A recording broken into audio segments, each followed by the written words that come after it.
साक्षी और मैं कॉलेज में बेस्ट फ्रेंड्स थे। वह मेरा सपोर्ट सिस्टम थी और उसके बिना मेरी लाइफ अधूरी सी महसूस होती थी। उसकी पर्सनालिटी काफ़ी ब्राइट थी और वह सुंदर थी। ये दूसरों को उसकी ओर आसानी से आकर्षित कर लेता था। दूसरों के साथ वह आसानी से घुल मिल जाती थी। उसकी ये खूबियाँ कभी कभी मेरे मन में जलन पैदा कर देती थी। हालांकि इसका हमारी दोस्ती पर कभी असर नहीं पड़ा। कॉलेज के आखिरी साल में मेरा बॉयफ्रेंड था। एक दिन मैंने उसे साक्षी के मोबाइल पर उसका नंबर टाइप करते देखा। इस दौरान दोनों काफ़ी हंसी मजाक कर रहे थे। इसने मेरे मन में दबी पुरानी जलन को और बढ़ा दिया। मेरे लिए ये सहन करना मुश्किल था कि मेरी दोस्त और मेरा बॉयफ्रेंड फ्लर्ट कर रहे हैं। मैंने उससे इस बारे में कोई बात नहीं की क्योंकि मैं दोस्त नहीं खोना चाहती थी और अपने बॉयफ्रेंड से ब्रेकअप कर लिया। कॉलेज खत्म होने के कुछ साल बाद हम दोनों को एक ही शहर में नौकरी मिली और हम फिर से पहले की तरह साथ में समय बिताने लगे। हमारा बॉन्ड पहले से भी ज़्यादा मजबूत हो गया था। हम दोनों साथ में पार्टी करते थे, शॉपिंग पर जाते थे और ज़रूरत के समय हमेशा एक दूसरे के लिए मौजूद रहते थे। असफल रिश्ते में रहने के बाद मैं खुद को नॉर्मल ट्रैक पर लाने की कोशिश कर रही थी। इसी दौरान मेरी साक्षी के पति से मुलाकात हुई। दोनों ने यंग एज में शादी की थी। उसका पति बहुत चार्मिंग था और उसे देखते ही मुझे जलन होने लगी कि साक्षी को इतना अच्छा पति कैसे मिल गया। ये चौंकाने वाली चीज़ नहीं थी, लेकिन मैं उसकी ओर आकर्षित हो गई थी।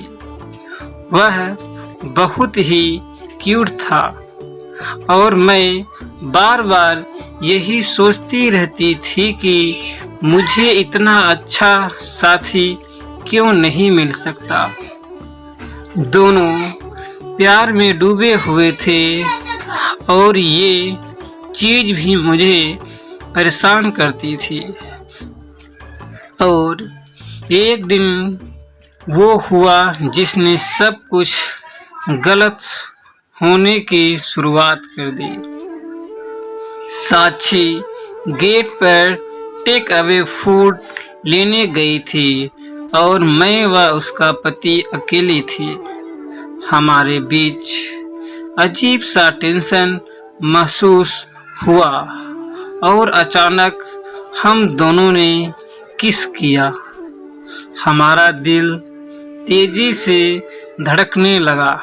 साक्षी लौटी तो हम लोग नॉर्मल ही बर्ताव करते रहे।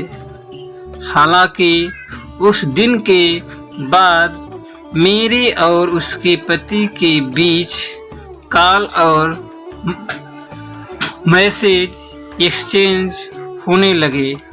इसके बाद चीज़ें और बढ़ती गई।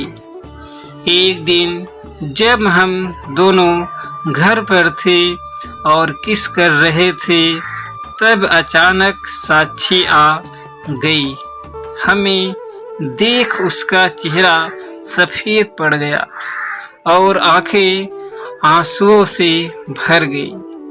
वो गुस्से में वहां से चली गई। मैं कपड़े पहनकर उसके पीछे भागी। उसने मुझे पलटकर देखा तो उसकी नज़रों में मेरे जरिए दिए गए धोखे का दर्द और दुख नजर आया। मेरे कदम वहीं रुक गए। उसके बाद हमारी मुलाकात नहीं हुई। मैंने उससे कई बार संपर्क करने की कोशिश की, लेकिन कुछ काम नहीं आया। दूसरी ओर मेरा और उसके पति के बीच का रिश्ता गहरा होता गया। वह काफी केयरिंग था और मुझसे प्यार जाहिर करता था। मैं खुश थी। तलाक फाइनल हुआ तो उसने मुझे प्रपोज किया और मैंने हाँ कहा। इस रिश्ते के लिए मुझे अपनी दोस्ती तोड़नी पड़ी थी, लेकिन मैं सोचती थी कि कुछ पाने के लिए कुछ खोना ही पड़ता है। मेरी ये खुशी ज़्यादा दिन नहीं टिकी, क्योंकि कुछ ही समय बाद मुझे शक होने लगा कि मेरे पति का किसी से अफेयर चल रहा है। उसकी शर्ट पर किसी और के परफ्यूम की महक आती थी और वह रात तो देर से घर लौटने लगा था। मेरा शक सही निकला। वह सच में मुझे धोखा दे रहा था। मैंने सपने में भी नहीं सोचा था कि मेरे साथ ये होगा। मेरे साथ जब ये हुआ तो मैंने साक्षी से संपर्क किया। हम दोनों कैफे में मिले। 3 साल बाद हुई ये मुलाकात असहजता से भरी थी, लेकिन मैंने उसे बताया कि मेरे साथ क्या हुआ है। वह मेरी बातें सुनकर बिल्कुल भी हैरान नहीं हुई। इसी दौरान मेरे मुंह से ये भी निकला कि कैसे मैं उससे जलन महसूस करती थी। मैंने फिर उसे इंसिडेंट के बारे में भी याद दिलाया, जब कॉलेज में वह मेरे बॉयफ्रेंड के साथ फ्लर्ट कर रही थी। कुछ देर के लिए वह हैरान हुई और फिर उसके चेहरे पर गुस्से के भाव आ गए।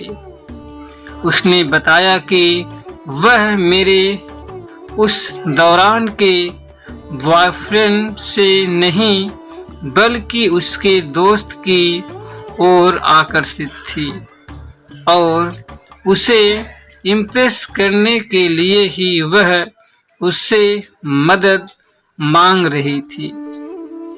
सच सामने आ चुका था और मेरे पास कहने और करने को कुछ नहीं बचा था। मैंने अपनी जिंदगी की सबसे बड़ी गलती की थी और जिसकी वजह जलन की भावना थी। मैं बयां नहीं कर सकती कि मुझे कितना पछतावा है, लेकिन मैं जानती हूँ कि अब सब तबाह हो चुका है और कुछ नहीं बदल सकता है। दोस्तों, अगर आप सबको यह कहानी अच्छी लगी हो तो प्लीज़ आप सब मेरे चैनल को सब्सक्राइब, शेयर और लाइक कीजिए। मिलते हैं नेक्स्ट वीडियो में।